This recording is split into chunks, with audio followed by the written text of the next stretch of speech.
This episode is brought to you by Kia's first 3-row all-electric SUV, the Kia EV9, with available all-wheel drive and seating for up to 7 adults, with a 0 to 60 speed that thrills you 1 minute, and available reclining lounge seats that unwind you the next. Visit kia.com/EV9 to learn more. Ask your Kia dealer for availability. No system, no matter how advanced, can compensate for all driver error and or driving conditions. Always drive safely.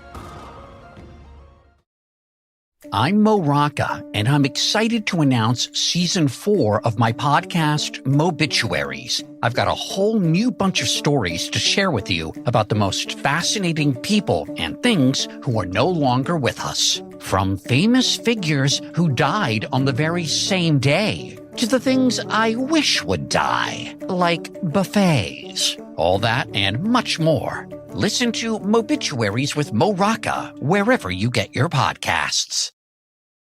Vaginas are absolute magic, and Ollie is here to give them the respect they deserve. That means shame-free supplements made with clinically studied ingredients to keep your pH in check and your pleasure a priority. Put yourself on top. Go to Ollie.com today.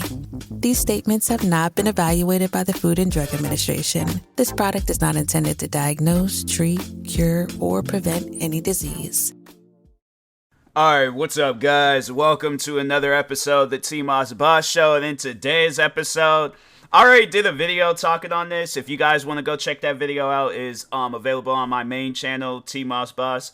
But I also wanted to talk about it on here too, because people like this guy, he doesn't need to speak for the black community, alright? The black community, it's like we're fine having our own voices, you know, stating our own opinions on stuff, because I feel that this man wants what he wants for the black community, but he doesn't overall know what the black community wants for themselves, because he's so caught up in this, like, the thing is this, I'm not going to call it fictional, because it's like there are some things that he will say that will sound like it makes sense, but at the same time, it's like, bruh, how you word things, I'm telling you right now, it's just putting a bigger and bigger and bigger target on black people's backs. But anyways, so there's this guy named Dr. Umar. I believe that's how you pronounce his I think either first or last name. I don't know. But anyways, don't know where the doctor stuff came from, but I overall know that this man has been featured in a lot of memes, you know, anytime. And it's more so memes where it's like,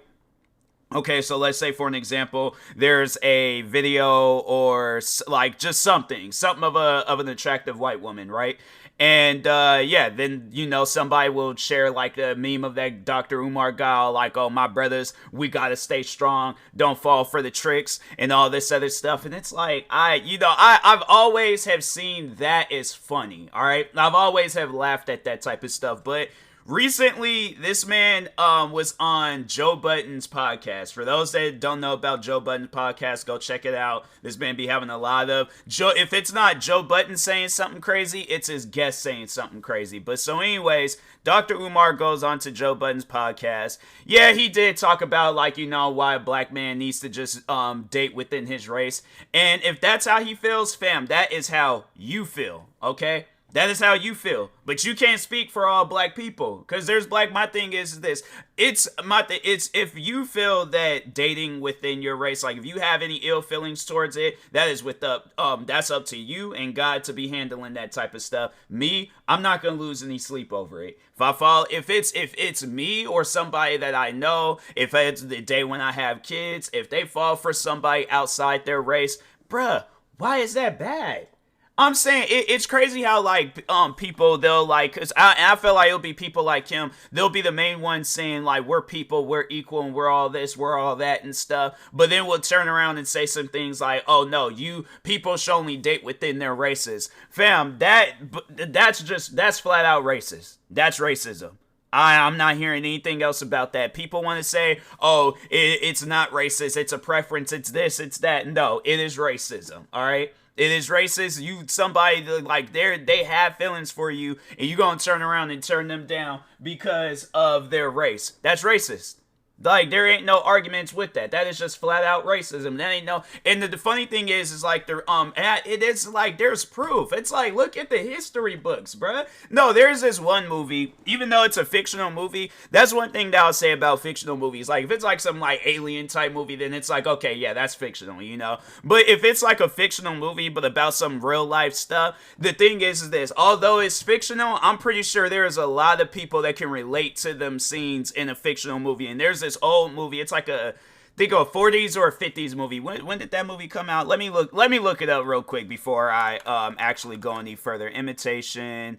That's not how you spell imitation. Imitation of Life. I don't care for how I spell it. I'm not. 1959. All right. So anyways, 1959 movie, that was like at the like point in time when racism was extremely strong. Like, that was like during the Malcolm X and Martin Luther King era. That was like during the era where black people were having dogs sicked on them, hoses turned on them, you know, like we couldn't even go to schools without like freaking just dealing with some crap, right? So anyways, but there's this movie called Imitation of Life, and there was a scene in there. So the whole movie was about like these people, and there was this black mom, and it was her kid. It was this white mom and her kid. They became really good friends. But the thing was, though, with the black mom and her kid, she was a black kid, but she looked white, all right, and that was something that she was like passing off on a lot of people, was that she was white. I mean, nobody didn't really question it because it's like, looking at her and things, it was like, yeah, that's a white woman and stuff. You ain't gonna question that. She comes up to you and tells you like, oh yeah, she's black, then it's like, dang, now I can see it a little bit. But at the end of the day, yeah, she was black, going around portraying that she was white. So there was at some point in time in the movie where her boyfriend had found out that he was black, or that she was black, and he beat her. What's that all about? You guys gonna look me in the face and tell me that that's not racist? So my question is what's the difference between that and what's going on in this day and age, where it's like you got people going around telling you that like, oh, don't date outside your race? What's the difference between that? The only difference is that, yeah, you ain't got to get beat behind it, but the message is still the same. There ain't nothing changing with that.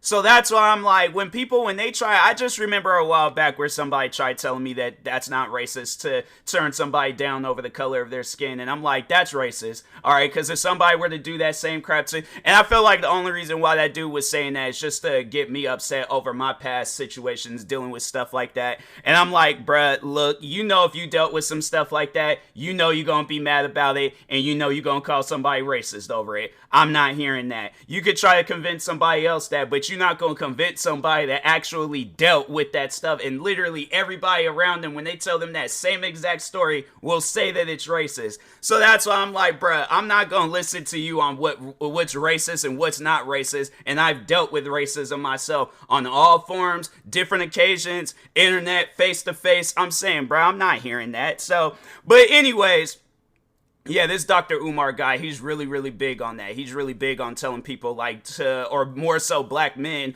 and black women to date their race and stuff. So he was talking about that. That's not what I had an issue with. I'm like, I already know what that man's business on that. That's him. That's on him. I'm like, if this man come to my wedding and start getting on me for dating outside my race, he's getting kicked out. Because I'm like, I'm not going to change. It's like, however, my thing is this. And I know people will probably ask, like, would I date a black woman? Yes. Date, marry, have kids, grow old, die. That's the thing, though. If I am in love with this woman, at the end of the day, I don't care what color she is. I mean, yeah, she come from a extraterrestrial planet, and, she, like, coming up off of a spaceship, and she's green or purple or blue, whatever the situation is. I'm like, okay, it'll be kind of weird, but hey, I'm saying, you see, I'm pretty sure there's some movies out there where they have it where the person falls for an alien, but I don't know, bro. When I cross that bridge, then I'll cross that bridge. But on a serious note, yeah, I don't particularly care. That stuff to me, I'm like, I really ain't got no preference when it comes to race and things. I'm like, as long as you're not racist and you ain't got a racist family and you don't come from a racist background and stuff, then okay, cool. Other than that, then I'm like, bruh, I'm not tripping about nothing. But so anyways, Dr. Umar, though, he goes and besides like the racist crap, he goes on Joe Budden's podcast, right? And he starts talking about Vanessa Bryant. And he's upset at Vanessa Bryant because she's not using the money that Kobe Bryant had left her. She's not using that money to take care of the black community. And my question is to Dr. Umar, and I asked this in the video, what has he done for the black community besides like just have like, you know, content to use for memes and stuff? Other than that, it's like I haven't received no check from Dr. Umar. I'm pretty sure there's millions of other people across this world that let's just see overall what has he done for the black community, because I'm curious, you know, what has Dr. Umar done for the black community? All right. In 2013, Johnson, so Umar is his first name, Johnson. Okay, so Johnson published Psychoacademic Holocaust, the Special Education and ADHD Wars Against Black Boys, a book in which he contended that attention deficient hyperactive disorder. Oh, so ADHD. I was like, wait a minute, what am I reading? So ADHD was increasingly misdiagnosed in black communities, and that American education system used ADHD to stigmatize black children. Okay, the thing is this, all good that he put that book out, but what has he done like for black families? My thing is this, forget education, forget all that. What about that black parent that can't take care of their kids? You know, and then they probably then had to like give their kids to a different, you know, family member, or put their kid through an adoption agency. What about them? What about that black man or woman that's on streets and sidewalks, wherever, you know, downtown Seattle that's heavily addicted to drugs? You know, what about that black college student that's trying to like figure out how am I going to survive, you know, for these next few, you know, years that I'm in college? I'm saying there's so many like black people, or even talking on myself. What about that black content creator that's, you know, that's struggling to be a content creator some days? I'm saying there's all these black people all across the world that he hasn't done nothing for. Yeah, he's probably done some things for some black people, but at the end of the day, he hasn't done all things for all black people. So that's why it concerns me and it confuses me that he's calling somebody out for doing the very same thing that he's doing. Nothing.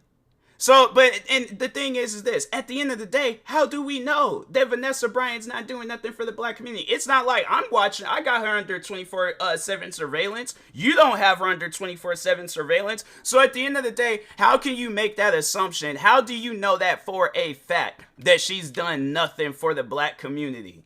You don't know her, bruh. And it's funny how many people have jumped to her defense on this situation, because it's like, fam, you are 100% wrong for what you're doing and for what you're saying. Because for one, this woman, let's just, you know, like talk on how she got this money in the first place, right? She got this, hold on, let me turn my fan on real quick. So I'm pretty sure everybody remembers what happened on what was it, January 26th? I believe that was the day that Kobe Bryant had passed away. I'm pretty sure everybody remembers that day. And I'm pretty sure everybody remembers all the people besides Kobe Bryant that passed away that day. Besides talking on Vanessa Bryant, all right? Besides her husband passing away, her kid passed away. Do you honestly think, though, like, let's sit down and talk about this. What do you think would be, even on his mind, what would you think would be on your mind in a situation like that where you just lost your kid and your significant other? Do you think helping the black community is going to be on your mind, or the loss of your significant other and your child? Because I'm pretty sure if you ask Vanessa Bryant if it meant giving up everything that she's ever worked for in her life, everything, her job, her career, her money, her riches, her houses, all that stuff, cars, everything that this woman has, everything that she has right now, if she had to give up all of that, okay, to get Kobe Bryant and their daughter back, do you honestly think she's gonna be worried? What do you think? Because I feel like I kind of know the answer, and I feel like a lot of other people would say the same exact thing too, including Dr. Umar himself. So that's why I'm like, bruh, you do not know this woman. You do not know what she's going through. You don't know nothing about her, yet you want to run her name into the dirt. Why? What has she, my thing is this, what has she done to you? Because I feel like this is why he's most likely calling her out, all right? There's probably numerous reasons, but I feel like the reason why he's probably calling her out is because he probably tried to get in contact with her, wanting to do some work, wanting to do something with her, and she just flat out ignored him. And she has a right to. She has a right to ignore this man, because it's like, my thing is this. For one, you're putting out bad messages left and right. All right? You're out here making assumptions about, he's pretty much, I feel like in the black community, he's like the Alex Jones. Like, I feel like for white people, yeah, they look at Alex Jones and they laugh and they're all like, this man out here talking about frogs being, attracted to other, or male frogs being attracted to other male frogs. I didn't want to say the word, the G word and things, because, I don't know how people feel about that and stuff. But anyways, yeah, he was out here talking about lakes or ponds or something, making male frogs attracted to other male frogs. My question is like, you being in a situation that you're in, that's gonna just make people think that you on drugs, bruh. I'm saying you out here talking on stuff like that, but I'm like, no, I feel like Dr. Umar, he's like the Alex Jones for the black community. It's like, you're there, you have a following, some people listen to you, but at the end of the day, we're gonna look at you like you're crazy. And that's how I'm looking at this man. My thing is this. I never had any issues or any problems with this guy. But when he started running Vanessa Bryant's name into the ground because and it's like, how do you know? How do you know that? That's what I'm trying to figure out. It's like, fam, and how would you feel? How would you feel? You just lost your significant other and you just lost your kid and you got people calling you out on some random stuff. On some stuff that, like, my thing is this. It is 1000% okay to take care of the black community, all right? And I'm not saying, because you go through some stuff, then therefore you have a legitimate reason on why you shouldn't take care of the black community. But it's like, fam, you do not know what this person is going through. She just had probably the craziest loss in her life. And you're worried about the money. That's how you know that, like, there's just people in this world where they allow money to just have way too much power in their life.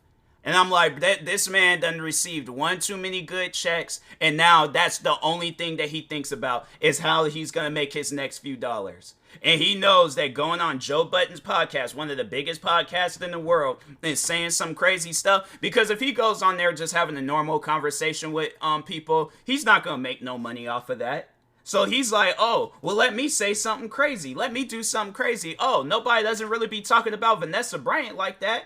Let me go on Joe Budden's podcast and say something. And it's funny because Joe Budden, when he was looking at him, you can tell by Joe Budden's face that either he was sitting down listening to I feel like, yeah, he was sitting down listening to what this guy had to say. But at the same time, he was probably looking at this. He was looking at this man like he was crazy. Because it's like, you're getting onto a public platform. A public platform. It ain't like you're behind closed doors. You're getting on a public platform. And you're talking crazy about somebody that you do not know. That's why I'm like, nah, man, Dr. Umar, it's like, this man, he could say whatever, he could do whatever. I never did listen to him, but I now have a reason to not listen to this man. Like, before, I was like, it's whatever, I don't particularly care. But now it's like, no, this man's just crazy. Like, he has some stuff really going on in his life to where he needs help. And I'm like, hopefully at some point in time he gets that help. But until then, it's like, nah, man, you got some serious issues. You have some serious issues. And that's not normal to be carrying on like that. You're a grown man carrying on like that. This man, no, seriously, he's like the Alex Jones. He's like the Keemstar. What are some other like crazy people in other communities? But yeah, for the black community, we got him. And he's just one of those guys where it's like, yeah, we're going to like hear him, but it's going to go out in one ear and out the other. Because nothing he says, anything that he says, it's not going to stand for nothing. So that's why I'm like, look, bro, write your books, do your thing, but at the end of the day, you don't be out here talking about people. Talk about somebody that's actually doing something bad. Don't talk about a person that's grieving for their, for their significant other and their kid. That's why I'm like, nah, man, anything from this day forward, anything that he says, I'm like, bro, I'm not here. And I feel like he'll be that same person to turn around and like support Donald Trump or something. Let's see if he has said anything about Donald Trump. If this man has said anything positive about Donald Trump, I swear I'm like, nah. Donald Trump.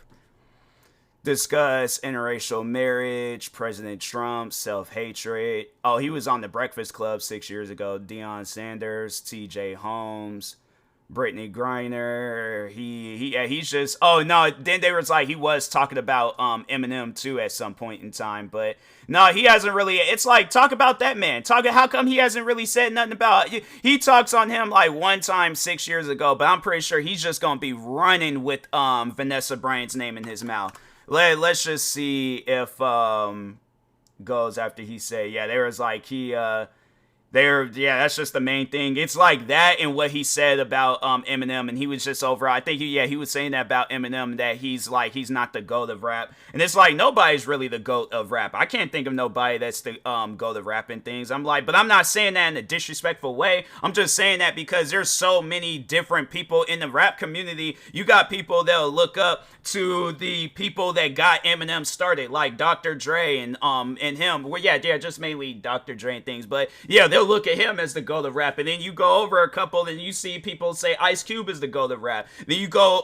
to a different region where people say Tupac is the GOAT of rap. Then you got some people that'll say like, oh, this person before all of them, LL Cool J, they'll say he's the GOAT of rap. I'm saying at the end of the day, I'm like, yeah, that's not, like I said, I wasn't overall saying like Eminem's not the GOAT of rap. He is one of the GOATs, but he's just like not like the greatest of all time and stuff. Like he ain't the guy that's like, everybody's gonna have a mutual agreement. They are gonna say he's good. They're like, that's one thing you can't take away from Eminem and stuff, but anyways, but yeah, this Dr. Umar guy, I'm like, nah, man, he needs help. He needs serious help, and I'm like, hopefully at some point in time he gets it.